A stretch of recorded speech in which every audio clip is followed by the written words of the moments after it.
I don't think there's much awareness at all about breasts and breast tissue, and I really don't know much about them myself. I did a kinesiology degree, and so I learnt about all the muscles and the bones and the ligaments, and I don't know much at all about breast tissue or the effects that hard knocks could have or anything like that.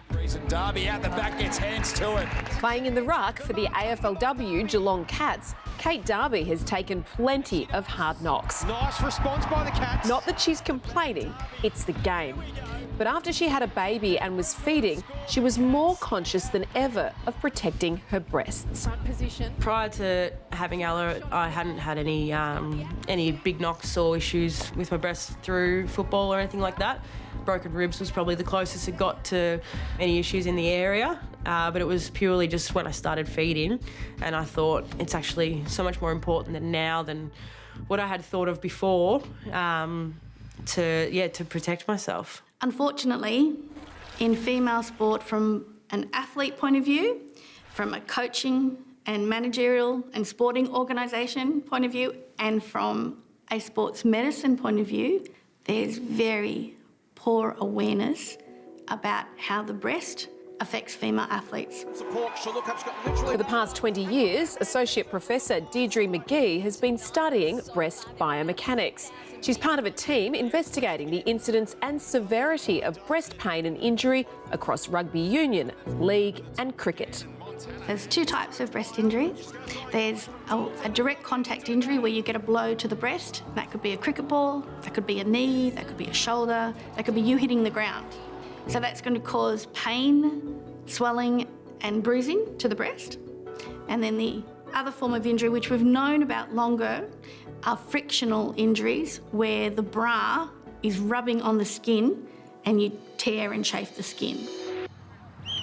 And I was checking myself in the shower and noticed a few lumps in my right breast, and that kind of took me down the pathway of contacting my doctor, getting ultrasounds, to them noticing the lumps and actually a few more of my left ones that I didn't personally feel myself. So they sent me for a mammogram, but before those results had even come back, they thought they'd do a biopsy as well. Luckily for Ebony Antonio from the Fremantle Dockers, the tumours were benign, but the remnants of hard bumps to the breasts were clear. The best way to describe it is getting like a corky essentially in your breast, and your breast tissue kind of like clumps together. And the doctors just thought the lumps in my breast were just caused by trauma from my footy games, and it's not till you have a couple of days after you're in the shower and you notice yourself in the mirror that you've actually got a couple of bruises there. So in the moment you don't feel it, but it's definitely caused from trauma, from getting hit, tackled, crunched on the ground. Breast protection is not something women playing high contact sports even think about. At the elite level, a survey by Breast Research Australia found 58% of players had endured contact injury to their breast. Big strong tackle. A massive 90% of those athletes did not report their injury. I'd say in our sport, unless you are someone that might be a bigger size, in terms of like breast size, you probably wouldn't find too many that are too worried about what bra they're wearing. Like a crop toppy sports bra type thing cuts it for a lot of girls, although I've had teammates in the past that, might have had bigger cup sizes, that they'll be a lot more adamant in making sure the sports bra's better quality, or even I know a few girls that used to wear two. It was about 5 years ago now. I caught up with a girlfriend for a coffee on a Monday morning, and it was when girls were able to start playing football. So her 3 daughters had just started playing AFL, and we were discussing some of the injuries that had occurred on the weekend, and it really concerned me that there were all these adolescent girls out there playing such a fierce contact sport, yet none of them were wearing any form of chest or rib protection, and they were at such a vulnerable stage of their physical development. So for the next 12 months, I just, did research on breast injury, and there was nothing around, and there were also no products on the market. So that's really where it all started.